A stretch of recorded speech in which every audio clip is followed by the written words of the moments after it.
Schwab and the Ram on a resolution of his choosing. Thank you very much, Mr. Speaker, this most august panel for coming to adjudicate what I hope is a very interesting round for you. And good friends on side up, what I'm sure is going to be an interesting up. And of course, Shauro being fantastic. So I have a little bit of construct. We're going to set up this case. It's my last tournament, so I wanted to run a case that I've wanted to run for like 2 years, but never gotten around to doing. We're going to set up this situation. It's 1917. And what we're going to set this up as is, we're going to make you a journalist, somebody who is actually currently working in the northern resort city of Oran in the Tunisian coast. What happens in this city is essentially this.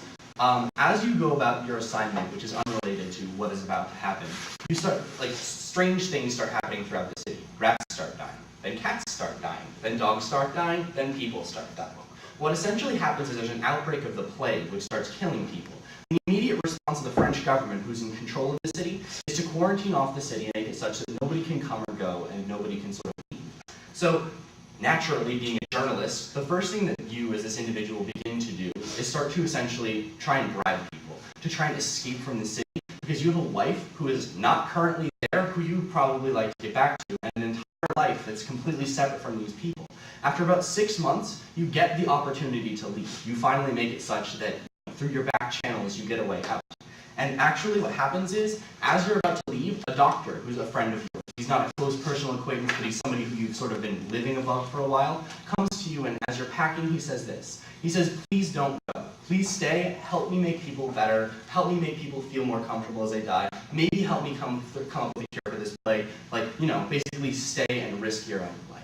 So we're going to give the opposition the choice in today's round of whether to stay in this city and help this doctor, keeping in mind you have no medical expertise or anything strange like that, or if you should leave the city. Okay, just generally speaking, assuming this is based on the plague. A little bit. Shocking. So this like disease, like, can you give me just sort of like along the line of like it's like just giving me sort of an analogous disease in terms of like contagiousness and like likeliness of death? About a third of the people, about 2/3 of the people get it. About half of the people who contract it die.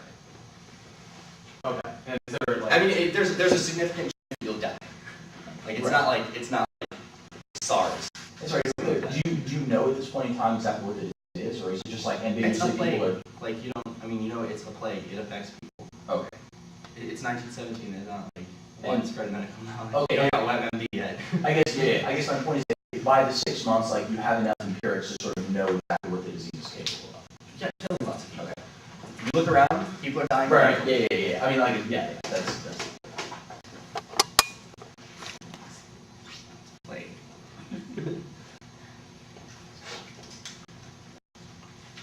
We're gonna get the hell out.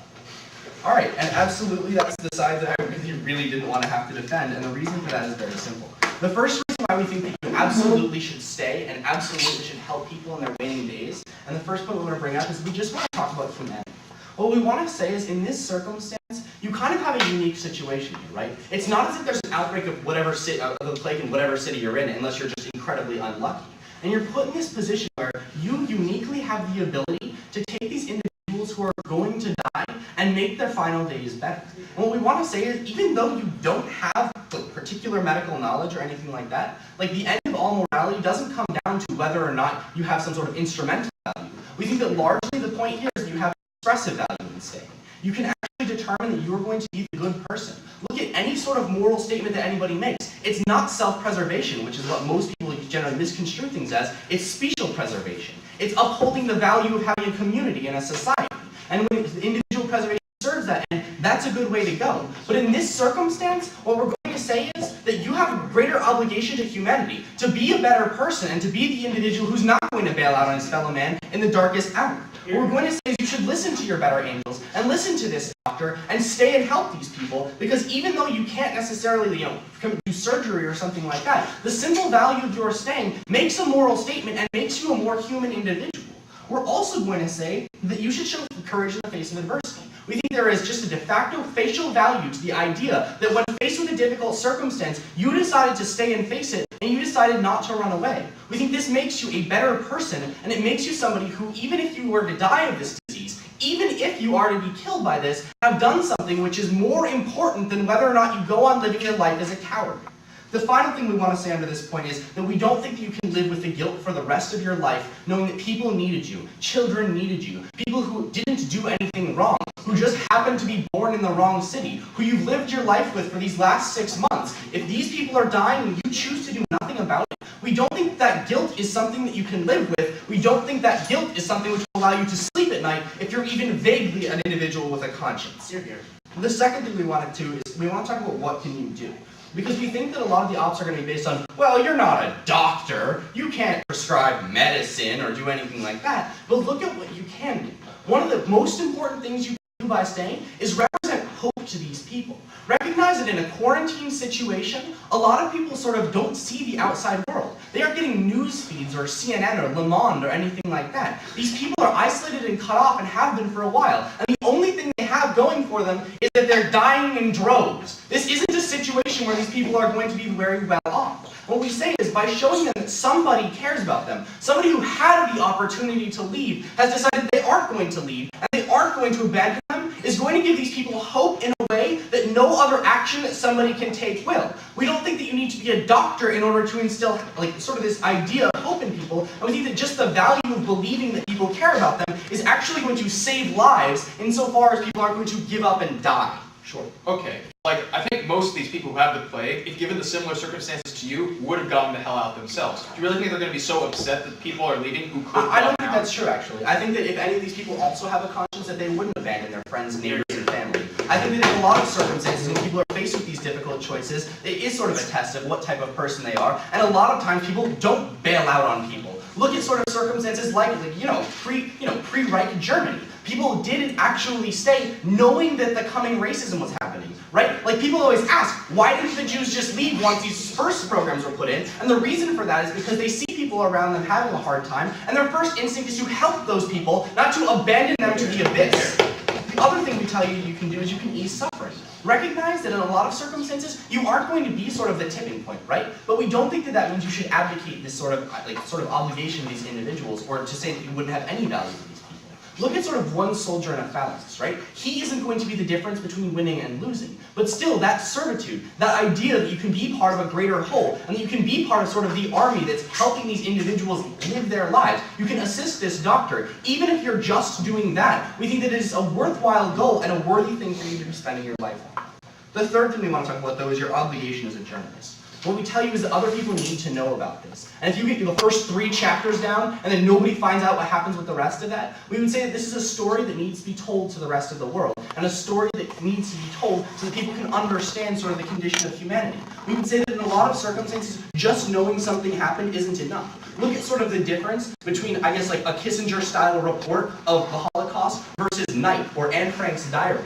When an individual actually stays to sort of, report on issues firsthand, we think that is a much more powerful account and something which actually gives the rest of the world more knowledge about themselves. We don't think that there's any sort of, again, instrumental value in sort of reporting this. Maybe it will quell panic if this happens in the future. Maybe it'll make people feel better about this or more knowledgeable, or maybe you can advance it sort of in medical terms. Those are all worthwhile goals. But it also important is that, and the reason why I think that people become journalists is because there's something core valuable about people being able to see these situations firsthand, see them through the eyes of somebody who is actually there and is trained as a writer and trained as somebody who can report these things. You have an obligation as a journalist to inform the greater public and to inform the rest of humanity and put down this, get this document down on paper such that in the future people will know about these circumstances and people will know about these atrocities.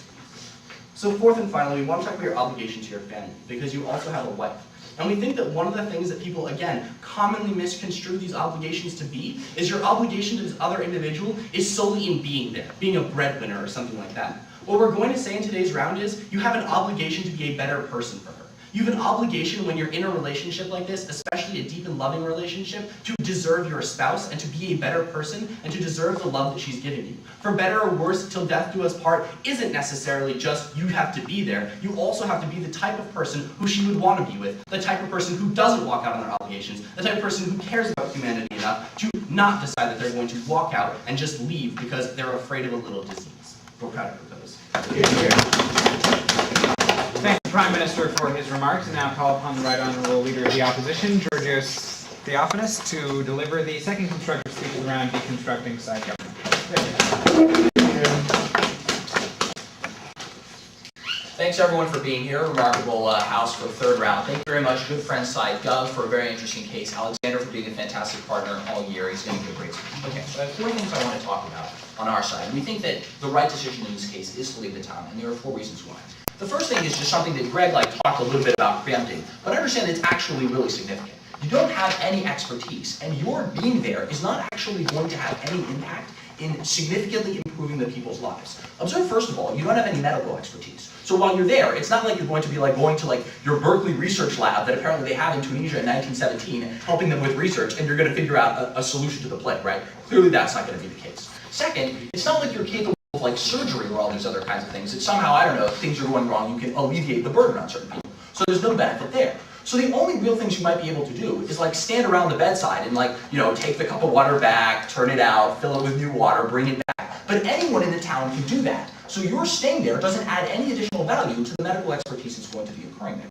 But the second thing is observe that if you do stay in the town, you might just be miserable, right? You're in a situation where you know, oh God, I'm about to die from the plague. They talk a lot about on their side, oh, you're going to have this really happy, outlook on life. You're going to bring hope to these people. I think there's also an extremely reasonable possibility that you might just be miserable. You might just start cowering in a corner. I'm going to die of the plague. These places are not, they're not like all these. It's not like a great situation to be in. And I think insofar as that's a reasonable possibility, understand it's also a situation where it might mitigate the extent to which you're going to be helping these people uniquely. But third of all, just again observe that any way in which you can help these people is non-unique to every other person that's in that town because you don't have any expertise. The second thing is just a quick point, just to make sure that in case this actually does come up later in the round. Understand that if they want to talk about, there's some possibility that if you leave, you're going to end up infecting other people, and this is somehow moral. Okay, all right. You can just go, wait for a while, wait for it to develop. We'll say you don't have it. Fair enough. Okay. Do something different. Fair enough. Okay, fair enough. So that was the second point. That's fine. It's out there. Get it. The third thing we want to talk about is observe that you have obligations to a lot of other communities besides the one that you're in at the moment. Observe, first of all, that there's no particular reason why this community that has trials and tribulations in and of itself is particularly unique in society. In 1917, World War I is going on. There are plenty of people dying all over the world, and there are plenty of other communities that you as a journalist could say, oh, I want to go report on this other community in Germany where soldiers are dying, or there are tear gas being used in all these places. Insofar as you sort of arbitrarily got assigned to this place in Tunisia, and then got arbitrarily stopped there because of the quarantine, there's no particular innate reason why you have an obligation to this community above and beyond the other communities that may have similar tribulations. But there are other communities that you may also have obligations to. One, your family. Again, it's like the breadwinner, Greg talked about this, but also there's an obligation to your family to just be there, to listen to the stories and tribulations they have over the next 40, 50 years of their life. To your friends, to your parents, to all these other people who you may have obligations to. I don't know what your age is at this time. You may also have an obligation to your wife, to the future children you may have. Maybe you were planning to have children, and you won't be able to do that if you don't leave. So there are all of these other communities that we think you have a much more primary obligation to. And insofar as you do have an obligation to this community per se, there's certainly other communities that you have an obligation to as well. But understand something else. Insofar as this is a community that has a quarantine on it, and you can leave and tell a story about that community, what you as a journalist can do, that is to say, the way in which you fulfill obligations to these communities, is by telling a story. So insofar as you can leave, tell a story about this community, and in that sense, sort of fulfill your obligation to that community, but then also fulfill obligations to a lot of other communities, where we get sort of unique benefits on our side, because you get sort of additional obligation fulfillment. You also have two other obligations. One is to tell the story. If you end up dying, I don't think there's any guarantee that a story gets out. If you do get out, you can tell a story up to now. You've been there for a while, there's a lot that's happened. But two, you also have an obligation to yourself, and I think that's sort of the primary one. We think in sort of any moral philosophy, we think that it's sort of perverse to just be bizarrely self-sacrificing. Understand that insofar as you're just as valuable a moral agent as anyone else, and insofar as anyone else in this situation would say, I have a future life, I have future goals and ambitions and things that I want to do that are good for the world, I think you have an obligation to yourself to actually go ahead and fulfill those things. But the fourth and final thing we want to talk about is understand that you can also encourage external involvement. France has sort of made a unilateral decision here that we're going to quarantine this place. It seems like one possibility is no one actually managed to get out, no one managed to tell a story about how dreadful this place is, and the French government doesn't have any incentive to let it get out, because then they get international interference in Tunisia. If you get out and you tell this sort of really visceral story, maybe this encourages people who do have expertise to come in and say, hey, maybe we can help. And I think that actually gives us a lot of offense on our side of the house, insofar as there may be people, if we can sort of tell this, if I know that I don't have the plague, there may be a way of discerning there are people in this community who we think don't have the plague also, and maybe help them get out. So insofar as we give a mechanism for saving lives on our side of the house, I think that's pretty good, and I think we're definitely fulfilling obligations to that portion of the community as well. Okay, let's go to this side. The first thing to say is, you have an obligation to humanity, right? And I'm not really exactly sure where this obligation comes from, but observe that, one, insofar as this obligation exists, it applies to a lot of other people as well. First of all, it applies to any other suffering community out there that you can have. And two, it applies more precisely to the members of humanity with whom you have an individual personal connection to. I don't think that applies for many of the members in this community. It does apply to your family and friends back home. They talk about how, also note that insofar as there is this obligation to humanity, observe that you can't actually do much about it. All you can do is make these people comfortable. That's sort of non-unique with every other person who's there, so you're not actually fulfilling this obligation in a unique way. The only real thing you can do that is unique is tell the story, and you do that by leaving. The next thing they talk about is, well, you shouldn't sort of run away. Other people wouldn't run away in this circumstance. I think that reasonably speaking, if other people had the situation that you did, I think they would also make the decision to run away for a lot of the considerations that we're giving you. So I guess the bottom line here is, insofar as there is some sense in which these people are going to be depressed, I don't think they will be that depressed, because I think they'll understand the reasonableness of the decision that you're actually taking. They talk about how the fact that you're not going to be able to sort of sleep with the guilt. Understand, one, if you're dead, you won't be able to sleep at all, so we think it's better that you have the option. But two, I don't think it's particularly the case. I think all of the arguments that we're giving you, and all the arguments you're going to end up running through your mind as justifications for why you're leaving, all sort of go to, am I making the right decision in a moral framework? And I think that because we give you a lot of compelling reasons for that, you are going to be able to sleep with yourself. Two, insofar as you're not going to be helping these people, I don't understand why the guilt would be all that bad. The other analogy that I want to put up to this obligation is that the analogy of this point that they're arguing on their side of the house is like, you're in this burning building, right? And like the firemen arrive and they're like, okay, like we can do something about it. And like you might be able to maybe like run into the burning building and maybe like, I don't know, comfort someone as he's dying from the fire. I think the question is, would you leave this burning building or would you stay? No, I think insofar as sorry, you're out of order. Insofar as the firemen have arrived, I think you're going to say, look, expert people are here, I'm not going to be doing much good here, I should probably stay. The next thing to say is, well, you can do all these things, right? Say, first of all, you can represent hope. I think, first of all, I think people will understand your decision. Second of all, insofar as you leave, you can encourage external involvement. I think that actually gets people hope. Third of all, insofar as you're leaving, you might also be giving people a guarantee that you can tell their story. You can walk around and say, hey, like, tell me your stories. Give me messages that you want to send to the external community and give them that kind of hope. I think actually that might be something they find really, really valuable as far as giving them hope. And second of all, insofar as you're just sort of one person, I don't know how much additional hope you're going to be giving them, and also cross-apply my first point about how you might just be depressed, so it's not all that great. They give the phalanx analogy, but understand that in a phalanx, it's not because of moral obligation you have to stand there with your spear. It's because if you don't, the rest of the people around you lose confidence, and the entire thing breaks down, and people die. But if you lose, and people lose hope in this community, which I don't think will happen, first of all, it doesn't have the practical impact. In other words, it's not that more people die. In a phalanx, there's a practical impact. You may be killing people by sort of ditching. You're not doing that in this case, so it's not analogous.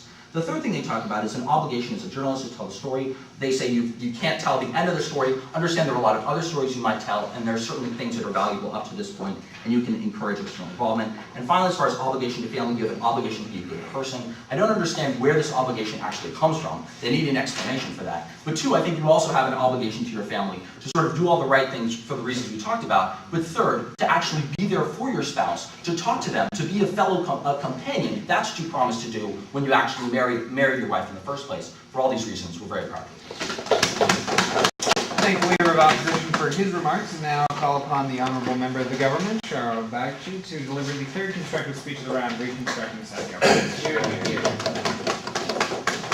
Thank you, Mr. Speaker, side opposite for a very interesting op, and Greg for a fabulous case. I have nothing to observe at the top of the floor. I'm going to go into his 4 independent points of analysis. And the first thing he talks about is your lack of expertise. And I think he asserts 2 things. The first thing he says that, look, you're not a doctor, you don't have the necessary skills to actually have a meaningful impact on these people insofar as you're not equipped to cure the plague. The second thing he says that as a result, you'll have a miserable life, you'll be surrounded by a bunch of diseased people. Clearly, as a journalist, this isn't what you want. I have several responses to this. First of all, I would use examples that are more salient perhaps in our minds about wartime situations where individuals are engaged in war and there are soldiers. Soldiers are dying. What is the reason perhaps for one soldier to stay behind and carry somebody who's dying? Or for one soldier to stay behind and simply comfort another individual who's been wounded or shot? Clearly not all soldiers are medics, Mr. Speaker and members of this panel. Clearly all soldiers don't have the medical skills necessary to cure a wound, a gaping wound where somebody has been shot repeatedly. However, we would probably all in this room agree that there is an inherent value to an individual being there for someone who is suffering, even though there may not be consequences that completely alleviate all of the pain. What we would argue on our side of the house is that morality in regard to whether you support an individual or whether you bail out or not is not at all based on the consequences. It isn't at all a consequentialist framework. Instead, it's based on the fact that you have taken that responsibility as a moral human being regardless of the consequences. Understand, if all that was salient were the consequences, then you would only have individuals acting in risky situations when they knew that the end result was some sort of cure or something beneficial. On their side of the house, the calculus that you have is never take a risky situation for another individual if you are not 100% guaranteed that you can alleviate all of their pain and all of their suffering. I don't think that this is what any human being does, and I don't think this is what any person who has the opportunity to be magnanimous does, especially on their side of the house. The second thing they talk about is this notion of being miserable, and I think that this is just silly, right, Mr. Speaker? Because what is going to actually make you miserable, not only for the time that you're in the city, but for the rest of your life? What's going to make you miserable is when you leave, when you bribe an individual to leave, and you spend the rest of your life thinking that I did not help a group of individuals who asked for my help. Not only are you going to be miserable in the town, you're going to be miserable for the rest of your life because you knew that you had an opportunity to do something, even though there wouldn't be consequences, but there are people who are sick, who are asking you to stay and help you. At that point, when you don't act, you become miserable for the rest of your life. Finally, what we would say is, okay, so it's not like living at the Hyatt, right? It's not like living in a great accommodation and things like that. But moral obligations never stem from the fact that the act of being moral is always going to be pleasant or always going to be something that you actually like. Well, we would tell you a lot of times you're asked to do things that may be moral, but you do them anyway, even though they're unpleasant. Individuals volunteer at soup kitchens. Surely that's not a very pleasurable experience. Surely it's dirty for them. Surely they don't like being there. But what we would say on our side of the house is individuals still do this because they feel that a moral obligation overwhelms the nature of the actual act, even if the actual act is dirty and things like that. Perhaps not to break time-space, but you can even think about examples such as magnanimous people in our society right now. People like Mother Teresa. They probably don't think they have a very nice, cushy life. They probably think that they're miserable and things like that. But if that's true, they still perform these moral actions, and as a result, society and the world is better off for it, and them as human beings, they're better off for it. The next thing they talk about is this kind of throwaway point. We're not going to say that you kind of have it, you don't have the plague and things like that. We're not going there. The third point they talk about is the nature of moral obligations, right? What he says is that you have to report on this other community and there's no innate benefit to this one and things like that. Well, if that's true, then you can actually apply the converse of that logic, right? What is the inherent reason to report on another community that's also suffering? Why can't you report on this one? What we would tell you is that you've already created some sort of attachment to this community insofar as you've been living here. Furthermore, if you were a new reporter going to a new community, the information asymmetry would be overwhelming. Insofar as you've been here, you know the sort of origins of the plague, you know how it's been affecting these individuals. The amount of knowledge you have about this place gives you a unique advantage to actually stay and report it. Because you were actually there when the plague started. You were actually there before the humans started dying, and only the animals were dying and things like that. Because you've been here for so long, that's an inherent reason to stay in this community and report for this community as well. Understand also it's quarantined, you're not going to get people coming in. The next thing he talks about is an obligation to the family. An obligation to the family isn't to simply be there with the individual. Understand that people take jobs a lot of times that leave their spouses and things like that. They're not physically with them, but at that point you see that it's not as if they're abandoning their spouse. A lot of men and women go off to war, leaving their children and their spouses and things like that. I don't think that they're abandoning them. I think that their wives and spouses think that they're doing something heroic by taking an action that is not necessarily the most pleasant. unpleasant, but it's an action that benefits all of society, benefits their country, and things like that.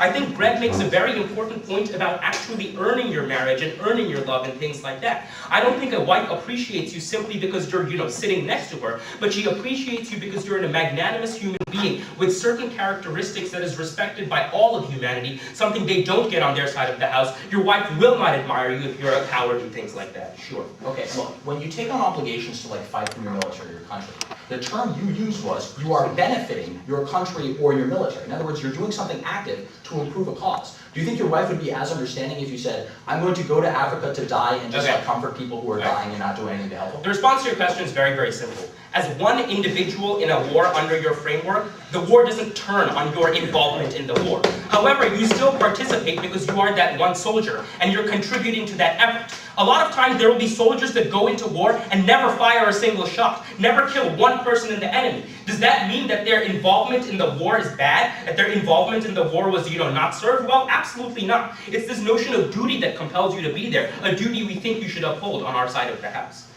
The fourth thing they talk about is this notion of external involvement, right? And I actually want to talk about this fireman analysis right here, because perhaps the external involvement relates to this proverbial fireman in coming and helping. Well, the reason I rose on that POI is because I was going to ask the question, who is this fireman? Because if this town is actually quarantined, nobody can come in. Nobody wants to come in. Nobody is sending people to help you. Understand that if other countries were actually that interested in curing the plague, they would have overwhelmed the quarantine or talked to the French government about not quarantining. Understand, if your own government isn't willing to come in and intervene, they think the situation is that dire, nobody else is going to intervene. Furthermore, other countries are kind of busy in 1917 with other stuff that's going on. Some sort of war. I don't think that they have an island to worry about. Let's go back case side, because a lot of Greg's analysis gets underaddressed. The first thing he talks about is this nature of humanity. Essentially, you have the ability to make people's final days better. Morality is not because you're instrumental, it's expressive. Morality is never about self-preservation, something we don't get a response to. And finally, the better angels, in the face of adversity, you can show courage. The response we get is the same hackneyed idea of you can go to another community, you can't do anything, and others would do it too. First of all, we would say that others wouldn't do it, other magnanimous individuals wouldn't simply cop out on their friends, and even if they did, that's not a reason. Like, Tom and Bill are doing it, I guess I should too, is not really a moral rubric you should follow, especially if you want to be somebody who's full of humanity and things like that. Also, what we would tell you, you're out of order, is that why not report on this one? You have a unique situation, you're situated here, you have all of the information, so you should report on this one. The next thing Greg talks about is what can you do? Essentially, you can provide hope to individuals. A lot of times providing hope to, let's say, terminal patients. Terminal patients aren't going to live at all. You're not going to have any tangible consequence on their life. But being at their bedside when your parents are dying and things like that, I think is an effective way to spend your time. Even though there isn't a consequence, even though they might be eating up your money and things like that, people still do it when they have old parents dying. I think they do it as a sense of responsibility, even though the consequence may not be pronounced. Our third points get absolutely conceded. The whole notion of as a journalist, you have an obligation to write a story. The story can't be written if you don't know anything about what the plague has actually done. You can't write a story that says, the plague started and I left, right? That's not a really effective story. You don't actually get the impact of the plague, how it affected individuals, certain things that helped individuals or prolonged their life. You can't write a story when you don't have the actual impact of the story, something they don't get on their side of the house when you leave. It's like a war reporter writing in Iraq after he leaves after the first month. I don't think you get the actual story. Finally, we talk about the family. Your value is not as a breadwinner, but as being a better person for your wife, something we get on our side of the house. We are very proud to propose. Thank the member of government for his remarks, and now I would like to finally call the honorable member of the opposition, Alexander Schwab, to close the constructive portion of the round, reaffirming the opposition side.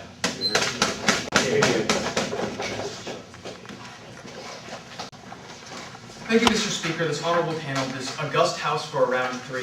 Very interesting case, guys, and very good speech from Georgios. I'm just going to get right into the points that we have. So the first point we talked about is ultimately you don't have any expertise, so you're not actually going to significantly impact people's lives. We get a few responses to this. First off, Shauro tells us, well, it's like you're on the battlefield. You're this sort of dying soldier, right? Or you're with this dying soldier, and you need to comfort that dying soldier. That's an obligation you have.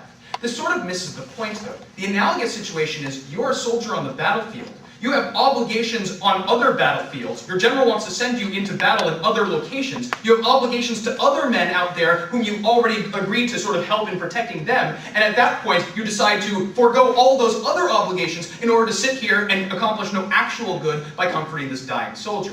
Ultimately, all we have to show you is that you do have obligations elsewhere, and we have to show you as well that those are more meaningful obligations as well, and that's when we're going to win this round. But ultimately they say, well, it's just not sort of a consequential consideration that we have here. Ultimately, it's about just sort of being a moral person. They never explain how this is sort of like morally demanded of us. Because ultimately later on they talk about the sort of idea of like Mother Teresa. And they say, well, look at Mother Teresa. Like, she went out and she took all of these risks on herself, and she didn't need to do this, but like, this was sort of some great moral cause on her part. But note what the sort of consideration is here. First off, I don't think they should ever be able to argue that anyone should be forced to be Mother Teresa in any situation. I just think that's absolutely ridiculous. But note Mother Teresa's circumstances. First off, she was a nun. That means she didn't have sort of commitments elsewhere in her life by having her own family and things like that. Her own family that she would be sacrificing by going off to Calcutta and treating like the lepers there and stuff like that. Finally, Mother Teresa was actually benefiting Calcutta. You're not actually benefiting the situation here in Iran. So I don't think there's any meaningful concern that they actually have here. I think the Mother Teresa example actually shows why we're right in this round. What's the next thing they talk about? Well, we talk about this idea that you might be miserable in town.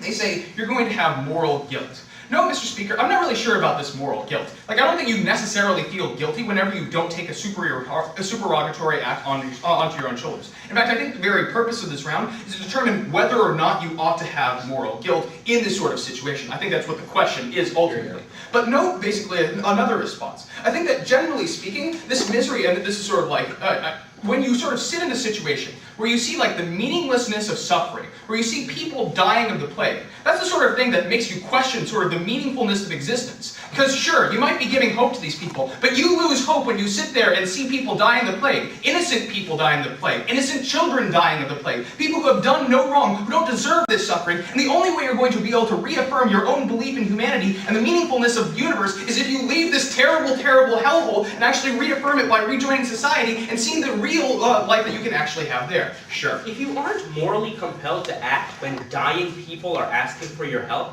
when are you morally compelled to act? Okay, first off, I'm not sure like to what extent they've been asking for your help, especially since you can't provide any meaningful help because you're a freaking journalist. So I just don't think that's an analogous point at all. Alright, so the next point we talk about is sort of these various obligations, and there are many obligations that you have, and I don't think this is sufficiently dealt with.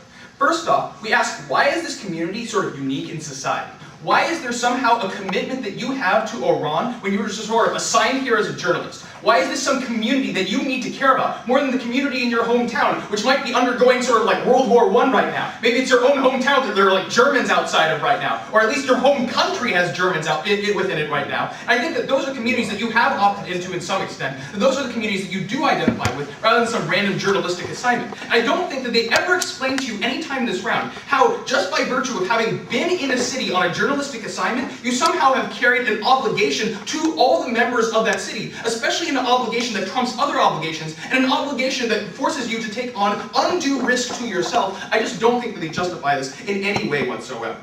So what's the next thing that we talk about? We also talk about your obligation to your family and your friends. Not only are you just a breadwinner to this family, you also sort of are meaningful to them. They would want you to be with them. They would want your children to have a father. Your wife would want someone, a companion, like later in life. And by risking your life, by possibly dying, you deny all these expectations that they already go in with. And they say, well, sometimes you have to go to war when it benefits society. I'm actually not sure if you actually do have an obligation to go to war in sort of situations like this, where you do have all these other obligations. Why? Because it's one thing to take on moral harms that risk your own existence, because you sort of are in control of yourself. That's one thing. But if you are having to sacrifice others, we think that's unacceptable. I'm sure they wouldn't say that you should be allowed to sort of like take other people from outside of society and force them into this quarantine situation and force them to care for these sickened people and risk their lives. So at that point, why are they willing to sort of create a sacrificial situation for your family? People who have expectations of you, people who themselves suffer if you end up dead inside of this hellhole. I think that ultimately they're sacrificing other people. They're using them as a means to fulfilling your own moral ends, and that's just not morally acceptable at the point at which you already have these prior obligations.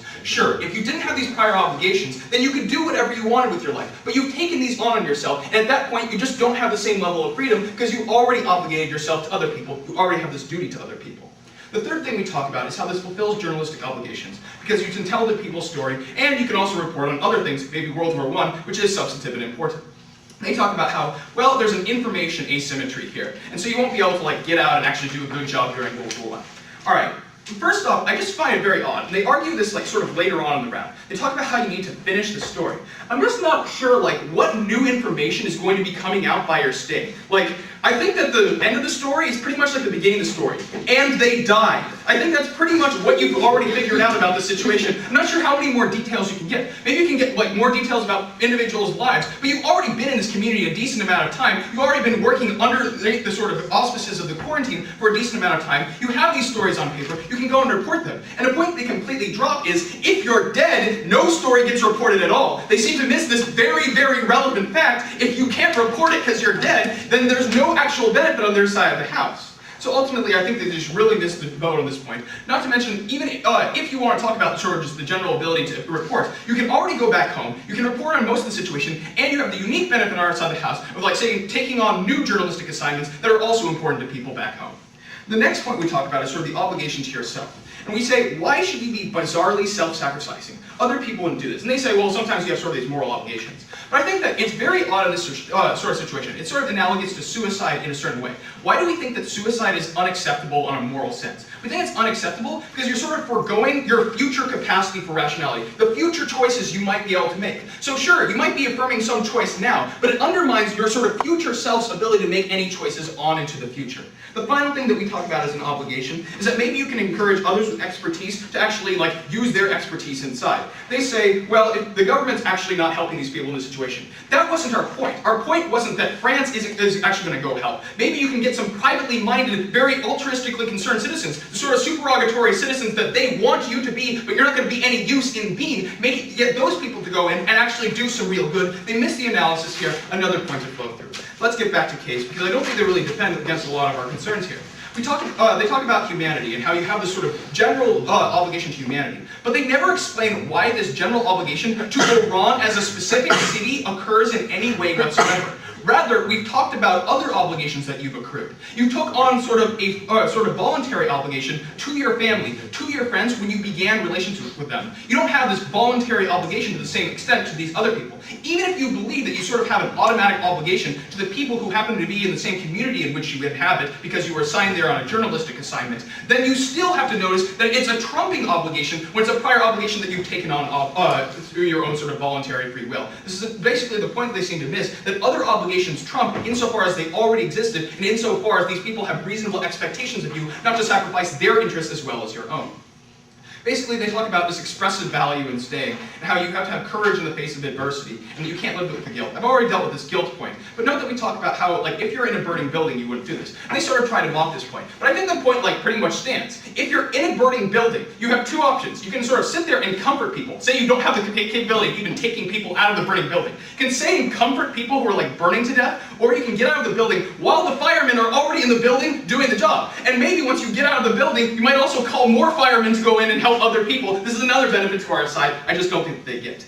Finally, their last independent point is about what you can actually do. They talk about how you can represent hope to these people. Honestly, I think that your single action isn't going to change a lot of this, but I think that also you can represent hope by telling these people you're going to tell their story. Also, you're going to try to get help for them from the outside world. Even if you're not effective in getting this help from the outside world, the effectiveness of the hope that's being provided is still vastly outweighs on their side. If you tell, I'm going to go get 3 more doctors rather than I'm going to sit here and carry your water to your bedstand, I think that's going to build a lot more hope on our side of the house. They talk about how you shouldn't abdicate your obligations. I just don't see obligations on their side of the house. I see many obligations on our side of the house. They talk about your obligation as a journalist, you need to finish the story. I've already mocked this point about how there's not sort of much more to the story already, and how you're not going to get the story out there in the first place if you're dead and unable to report it. It's not like they're necessarily going to come back and find your notes or some odd thing like that. Finally, your obligation to your family. They talk about other obligations that exist. Note, Mr. Speaker, that generally speaking, your family has an expectation of you, an expectation for you to be a breadwinner, an expectation for you to be a good father,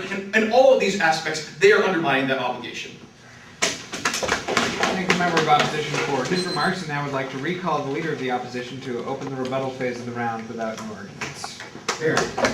Thanks all, interesting round, thank you very much to this house. Okay, so I want to start with an observation because it's important. When we're discussing a case like this, and it's sort of about moral frameworks, understand that we have to either go by our intuitions as they sort of play out in the round, or we need some precise definitions. The problem here is Gov hasn't actually given us any precise definitions to believe in any sort of conception of morality, except for the general obligations that we sort of think are intuitive in society, and obligations that we would hold to many parties. They say on their side, just in passing, like, oh, they have to sort of be absolute, they can't be consequentialist. But like half of Greg's speeches, you're going to make these people feel more comfortable. You're going to be able to do things for these people. These are all seem like sort of consequentialist frameworks, and we also we provide both consequences in terms of your obligations, but also sort of fulfilling just more general forms of obligations. So we think that just drawing sort of the balance on intuition is going to be enough. Also, we give you the only sort of precise definition. When we say, look, obligations are prior when either they actually are temporally prior, that is to say, I promised to my wife previously, or when I take them up under my own consent, as we think you do in a lot of those other previous obligations. Here the obligation is arbitrary, so we think it's secondary. Okay, so let's go into crystallization. I think there are just 2 points here. One, what is your obligation? How do you best fulfill those? And 2, what are the practical consequences of your decision? So first, let's ask about obligations. The first party you have an obligation to, perhaps, is to the dying. But understand that we actually perhaps better fulfill the obligation to the dying people in this community on our side of the house. Why? First of all, you can tell their stories to the outside world. Understand that we noted, if you don't actually get out now, your stories may die with you. But 2, you can actually do it now, right? You can sort of get out a message right now, and maybe the dying person wants to get a message to his wife or children in 1 or 2 weeks or something. Or the idea that you can bring messages out with you to other people is obviously new. Okay, I believe consideration on behalf of the panel. Okay, I believe this was in both of our speeches. But anyway, the point is, yeah. So anyway, you can give your stories to the outside world. But the second thing that Alexander tells you is, look, even if you can't do that, you can also tell people you're going to get help. And even if you're not going to actually be effective in this aspect, you're going to be giving them hope. They say on their side of the house, oh, you're giving them hope when you sort of take this decision on your side.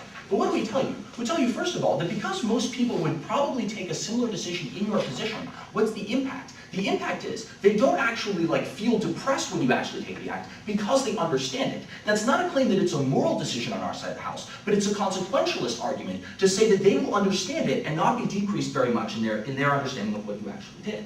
We also talk about how you may end up being in a bad mood because you're in a depressing place, so you're not going to be much help there. They talk about the battlefield argument. But understand that in those cases, you're fighting for something else. You're fighting for a cause and you're actually making a practical impact. In this case, you're just changing water, which any person who could stand behind could actually do, so it's not actually an analogous case. But also, as Alexander tells you, when you have all these other prior obligations, which I'm going to get to right now, it may not be moral to actually decide to go to war.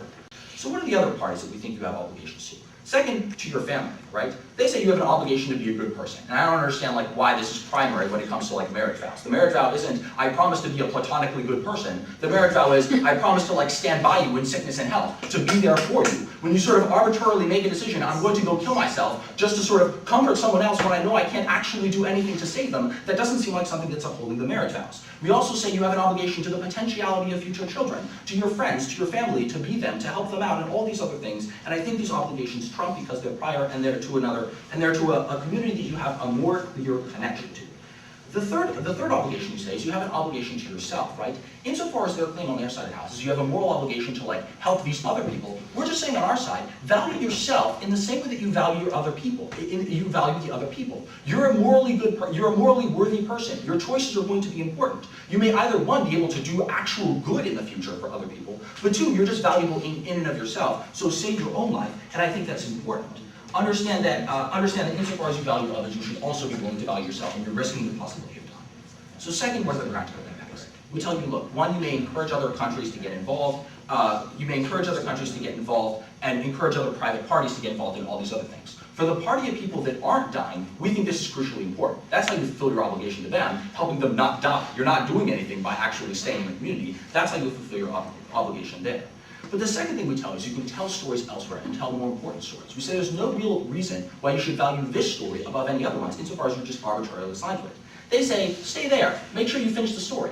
Look, you've been there for 6 months. As Greg tells you, it's long enough to actually understand what the impact of this plague is. Get the message out to other countries. Maybe they'll say, maybe we should take precautions about this. Maybe we should get involved because it's a disease we don't want to see spread. Maybe we're just going to get involved because it's a good thing, because there are altruistic citizens out there. I think these are practical impacts that we only get on our side of the house. The bottom line is on their side, they have an ill-defined, vague notion of obligations. We have many, many obligations on our side, but we also get practical impacts. For this reason, we're very proud of those. I thank the Leader of Opposition, and finally, we'd like to recall the Prime Minister to close the round of the rebuttal speech, not having new arguments. Here, here. Thank you very much, Mr. Speaker, members of this most august panel, and everyone who participated in what I think has been a fantastic round, especially Shauro. So I want to start off by addressing 2 of the 7 new arguments that Schwab gave during the course of his 10-minute memo. The first of which is, you're using your wife as a means, and that means that you're a bad person.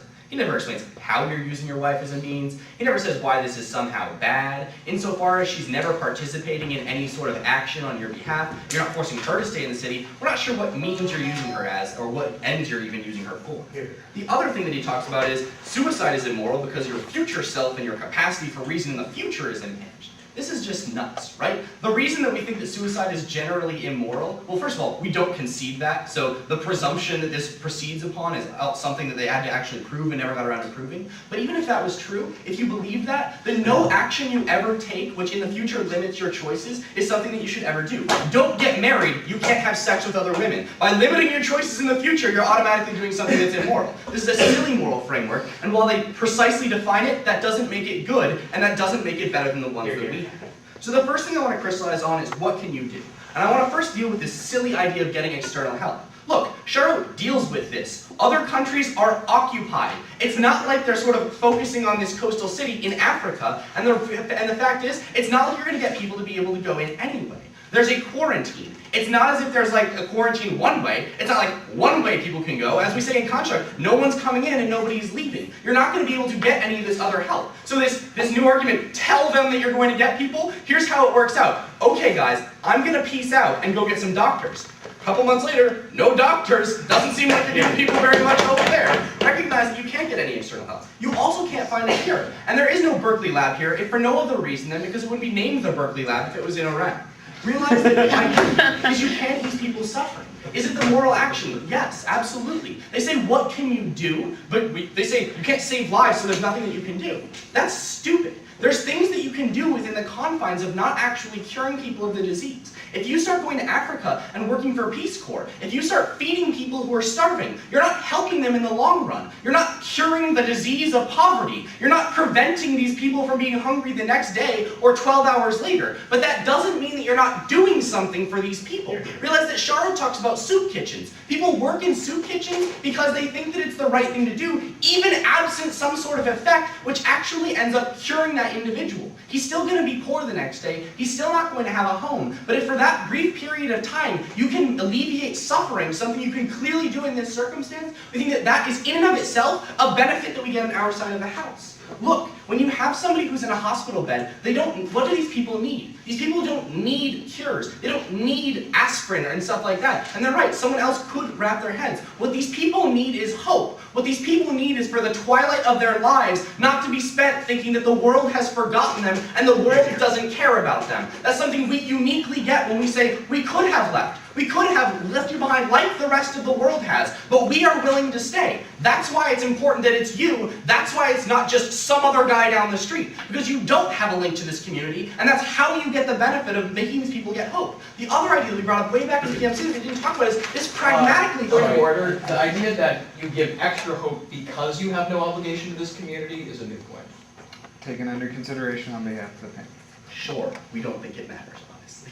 The simple fact is when a chaplain comes to your bed when you're dying, it's not because he's there to distribute pills. It's because he's there to make you feel better about the fact that you're dying. These people need something that goes beyond just medical help. They can get that from the doctor. They need something more from you. They need spiritual help. So the second thing that I want to talk about is your obligation to your wife and community. What we tell you is basically the framework they're setting up by saying that all obligations that you take upon in a temporal previous time are absolutely overriding is just stupid. If you say to your wife on your way home, well, sorry, I walked past a drowning child, but I didn't want to save him because that's an ancillary sort of obligation, and I didn't want to be late for the primary obligation of dinner, which I told you this morning I was going to do. Sometimes there are events that come about in the course of human life that supersede these stupid little obligations that we sometimes make. Recognize that what they had to show you was why this obligation is actually more important. What we're saying is that given all the other things that go into this, given the uniqueness of your situation, you can't just go to another community. You can't just go to the front or something like that, because no other journalist is going to replace you. The uniqueness of this situation makes it important that you have a specific obligation to these people. And on top of that, we do think that you have an obligation to your wife that transcends just the idea of doing pragmatic things for her, of putting food on the table and stuff like that. Maybe if you kill 9 people, your wife is not going to want to be with you for a very good reason, because you're an immoral bastard. And by showing her that you can be heroic, by showing her that you can be a better person, we think that you give something to her that goes beyond just the idea that you can be a husband and make children with her.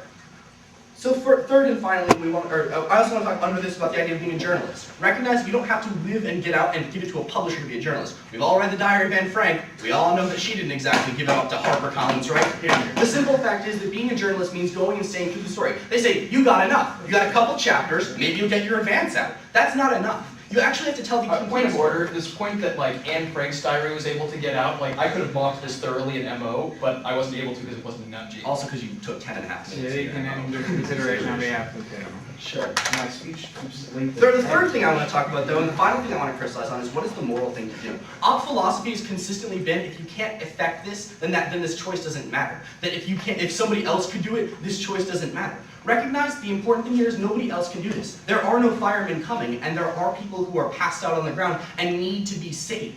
You are the one who can do this. What we said way back in PMC, and the way that we think you should decide this around is, when you take an action, there are 2 parts of it. The instrumental value of it and the expressive value. When you make this choice, you're not just choosing to do something for these people, you're also making a choice about who you are. And they're right. People shouldn't be obligated to be Mother Teresa. People shouldn't be coerced into being Mother Teresa. But we don't think that means that given the choice, you shouldn't aspire to be Mother Teresa. And that's where this comes from. By making this choice, you make the statement that you're willing to sacrifice something to the greater good of humanity, to other people's well-being, and you're able to actually become a moral actor. The fact is that we do think you'll be guilty, and there's a reason for that. And the reason for that is because you left people behind without even trying.